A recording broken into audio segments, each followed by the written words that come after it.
आठ जगत जननी सीता सती शिरोमणि जगत जननी श्री सीता देवी मिथिला नरेश सिरधवज जनक जैसे परम धर्मात्मा एवं वैराग्यवान पिता की पुत्री थी।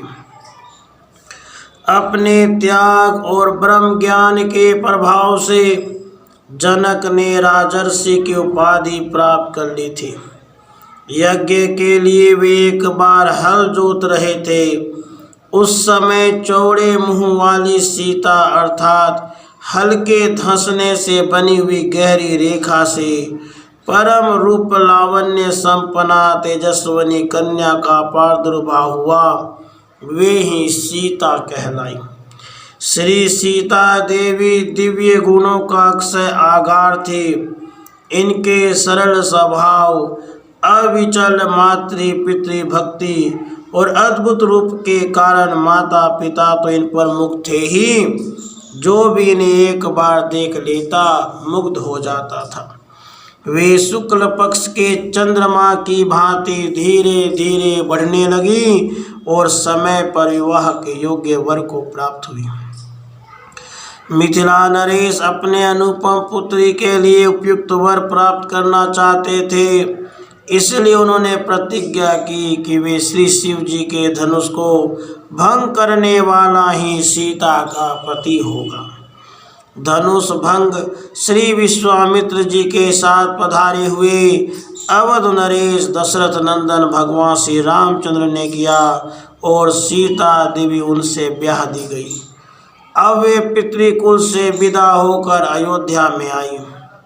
पिता की आज्ञा का पालन करने के लिए भगवान श्री राम ने 14 वर्ष वन में व्यतीत करने के लिए प्रस्थान करना चाहा।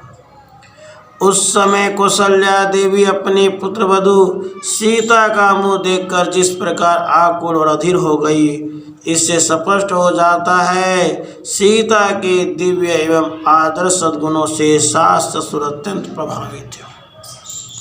रोती हुई माता कौशल्या ने कहा, मैं पुनि पुत्र वधु प्रिय पाई, रूप राशि गुणशील सुहाई, नयन पुतरी करी प्रीति बढ़ाई, राखेऊ प्राण जान की हिलाई, जियन मुरी जिमि जोगवत रहूं, दीप बाती नहीं टारन कहूं, सोई सिय चलन चहति बन साथा, आय सुकाह कोई रघुनाथा।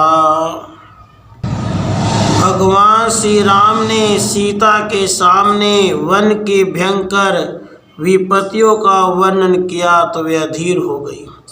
उन्होंने जिस दृढ़ता से अपने आंतरिक प्रगाढ़ प्रेम और पति पद में अनुरक्ति व्यक्त की थी, वह विश्व की नारी समाज के लिए आदर्श। उन्होंने कहा, प्राणनाथ करुणायतन सुंदर सुखद सुजान, तुम बिनु रघुकुल कुमुद विदुसुरपुर नरक समान,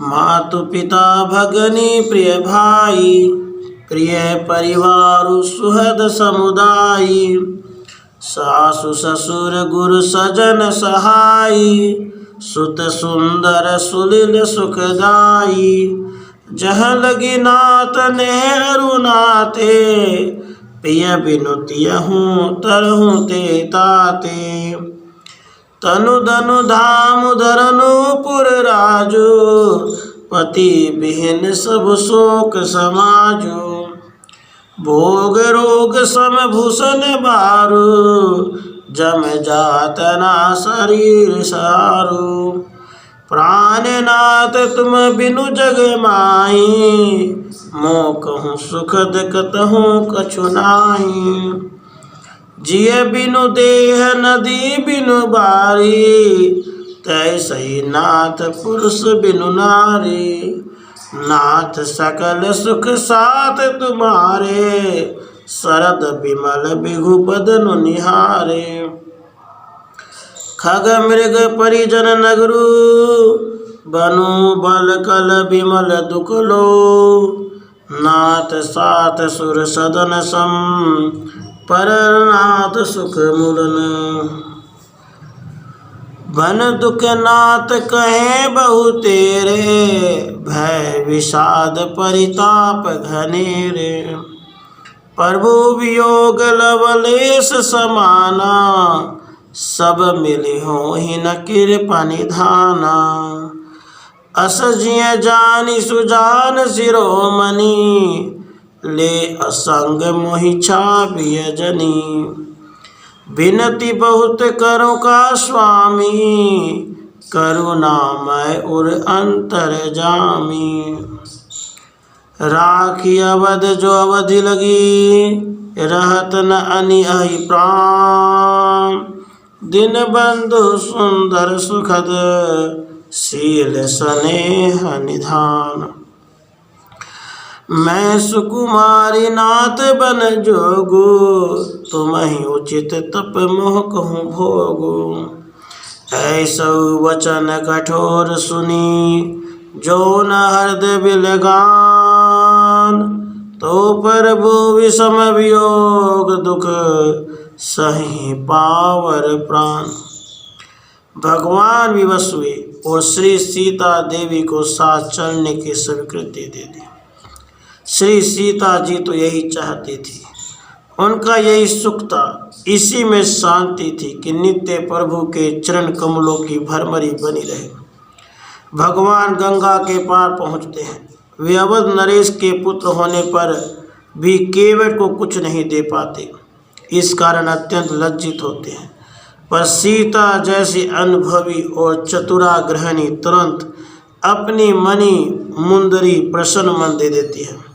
यह सर्वोत्तम आदर्श व्यवहार नारी ही कर सकती है। श्री गोस्वामी जी के मुँह से सुन लें। उत्तरी ठाड भय सुर शरीरेता, सिय राम गुहो लखन समेता। केवट उतरे दंडवत किन्हा, प्रभु सकुच एहि नहीं कछु लिन्हा। पिय हिय की सिय जान की हारी, मणि मुदरी मन मुदित उतारी। प्राण प्रिय भगवान श्री राम और लक्ष्मण के साथ श्री सीता देवी महर्षि अत्रि के आश्रम पर गई थी। वहाँ सती अनुसुईया जी ने इन्हें देखकर अत्यंत प्रसन्नता प्रकट की और पातिव्रत्य के दिव्य उपदेश के साथ प्रेम पूर्वक वस्त्राभूषण और अंगराग दिया तथा उसे अपने सामने धारण कराया। इस प्रकार वे जहाँ भी गई उनके शील, सरलता और स्नेह आदि दिव्य गुणों पर चराचर प्राणी मुग्ध होते गए। श्री सीता देवी पति के समीप रहकर भयंकर जंतुपुरित भीषण वन में भी पति चरणों के सामीप्य से अत्यंत सुख अनुभव कर रही थी, किंतु भगवान को कुछ और ही लीला करनी थी। रावण की बहन शूर्पणखा सज धज कर पंचवटी में स्त्री मूर्ति के सामने आई। उसकी कुचेष्टा से विवश होकर श्री लक्ष्मण जी ने उसके नाक कान काट लिए। वह राक्षसी खर, दूषण और त्रिशिरा को 14,000 सैनिकों को साथ ले आई। वे सब भगवान श्री राम के तीक्ष्ण सरों से आहत होकर मर मिटे। यह संवाद रावण को मिला। उसने छल का आश्रय लेकर श्री सीता देवी को चुरा लिया। श्री सीता देवी का कोई वश नहीं था। वे चिल्लाती रहीं पर रावण उन्हें ले ही गया। वे अशोक वाटिका में रखी गई। इधर श्री राम ने सुग्रीव से मैत्री स्थापित की। श्री हनुमान असंख्य बंदरों के साथ जगत जननी का पता लेने चले। समुद्र लांघकर श्री हनुमान जी लंका पहुँचे। वहाँ अशोक वाटिका के नीचे देखा तपस्विनी सीता पति वियोग में सूख कर कांटा हो गई थी। वे निरंतर रोते हुए प्रभु के ध्यान में तल्लीन है। कृष्ण तनु शीस जटा एक बेनी, जपति हृदय रघुपति गुण श्रेणी। अशोक पल्लव की ओट में छिपे से हनुमान ने श्रद्धाभिभूत हृदय से उन्हें मन ही मन प्रणाम किया। थोड़े ही देर में रावण वहां आया और बड़ी बड़ी युक्तियों से उसने सीता को आकृष्ट करना चाहा, पर ऐसे क्रूर राक्षस के समीप एकाकी होने पर भी उन्होंने जो कुछ उससे कहा वह सीता जैसी अद्वितीय पतिपरायणा सती देवी के ही अनुरूप है। उन्होंने अत्यंत दुख और क्रोध से कहा, सुनो दस मुख खद्योत प्रकाशा, कबहु की नलनि करई विकासा, असमन समुझु कहत जानकी, खल सुधी नहीं रघुबीर बान की, सट सुने हरिया नहीं मोही, अदम नीलज लाज नहीं तोही। रावण यह वागबान न सह सका। उसने कहा, मैं तेरा सिर अपने कठोर कुशाल से काट डालूंगा, नहीं तो मेरी बात मान ले। पर श्री सीता देवी ने तुरंत कहा, श्याम सरोज दाम सम सुंदर, प्रभु भुज करी कर सम दस कंदर, सो भुज कंठ की तब सी गोरा, सुनु सठ अस परवान पन मोरा। इस सच्चे प्राण की बलहारी धन्य थी श्री सीता जी, और धन्य था उनका पातिव्रत्य। अंजनी नंदन के नेत्रों से आंसू निकल पड़े। रावण के जाते ही उन्होंने माता को प्रणाम करके अपना परिचय दिया, फल खाने की आज्ञा ली और अनेक राक्षसों का संहार करते हुए लंका में आग लगा दी, उसे जलाकर राख कर दिया। यह परिणाम निशाचरों द्वारा उनकी पूंछ जलाने के उपक्रम से हुआ था। माता को सांत्वना देकर श्री हनुमान जी श्री राम जी के पास पहुँचे। सीता का करुण संवाद सुनकर भगवान अधीर उठे। वानरी सैन्य के साथ वे लंका पर चढ़ाए। समस्त प्रधान निशाचरों के साथ रावण को मृत्यु मुख में डाल दिया। श्री सीता देवी लाई गई। श्री राम ने कहा, मैंने यह श्रम तुम्हें पाने के लिए नहीं, अपितु अपने कलंक को मिटाने के लिए किया है। तुमने राक्षस के अंतःपुर में इतने दिनों तक निवास किया, इस कारण मैं तुम्हें अपने पास नहीं रख सकूंगा। अपनी इच्छा अनुसार तुम कहीं भी जा सकती हो। श्री सीता जी पर जैसे वज्र गिर पड़ा।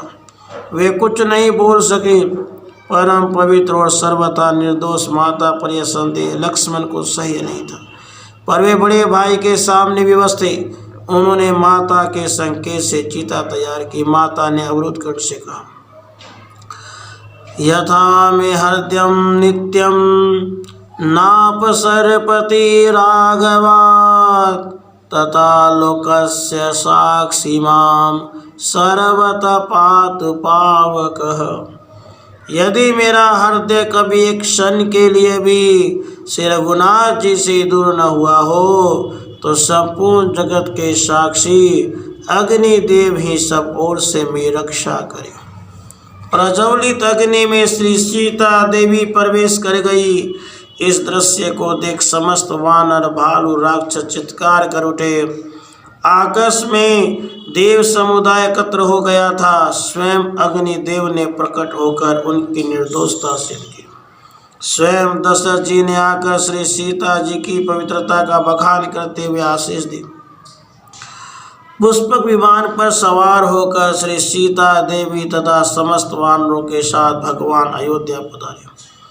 राज्य का शासन सूत्र अपने हाथ में लिया।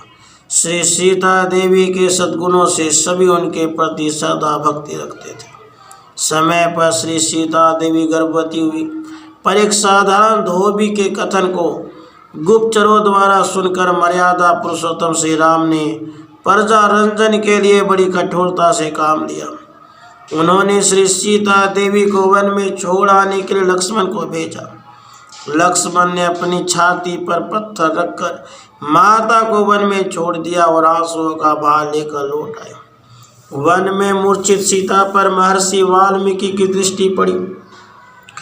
उन्होंने सीता को अत्यंत प्रेम पूर्वक अपने आश्रम में रखा। वहाँ सीता देवी फलों पर जीवन बिता रही थी। वहीं लवकुश नामक 2 वीर पुत्र उत्पन्न हुए। महर्षि ने उन्हें सारी विद्याएं प्रदान कर दी। श्री राम के अश्वमेध के अश्व को इन दो वीर कुमारों ने उनकी विपुल वाहिनी का संहार करके छीन लिया। फिर श्री सीता देवी ने अश्व को वापस कर दिया और उनके सैनिक को भी अपने सतीत्व के बल से जीवित कर दिया। श्री राम के अश्वमेध यज्ञ में लव कुश भी गए थे।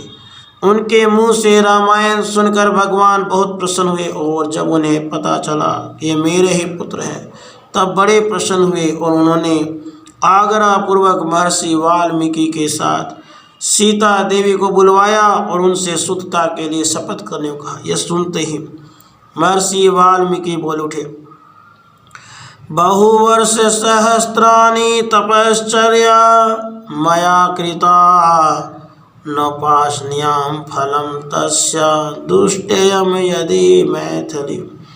मैंने सहस्रों वर्ष तक तपश्चर्या की है। यदि सीता दुष्ट आचरण वाली हो तो मुझे उस तपस्या का फल न मिले। सीता देवी बहुत दुखी थी। वे भगवान का दर्शन कर रही थी। यह उनके लिए परम सुख था। उन्होंने पृथ्वी से प्रार्थना करते हुए कहा, यदि मैंने मन, वाणी और क्रिया द्वारा कभी स्वप्न में भी भगवान के सिवा और किसी का चिंता न किया हो तो हे पृथ्वी माता मुझे अपने अंक में स्थान दे। श्री सीता के कहते कहते वहाँ पृथ्वी फट गई और वहाँ से एक दिव्य और परम सुंदर सिंहासन प्रकट हुआ। सिंहासन के महापराक्रम में नागों ने अपने सिर पर धारण कर रखा था। सिंहासन के साथ साक्षात पृथ्वी देवी प्रकट हुई। उन्होंने सीता को अपने अंक में लिया और सिंहासन सहित धीरे धीरे रसातल में प्रवेश कर गए। आकाश स्थित देवगण भगवती के जयनाद का उच्च घोष करते हुए पुष्प वर्षण कर रहे थे। अयोध्या निवासी अवसन दृष्टि से देखते रह गए। इस प्रकार भगवती श्री सीता देवी ने अपने जीवन में अनेक कष्ट सहते हुए भी अपने धर्म पर दृढ़ रहकर विश्व के सामने जो आदर्श रखा उनका अनुकरण और अनुसरण समस्त नारी जाति के लिए अत्यंत कल्याणप्रद है।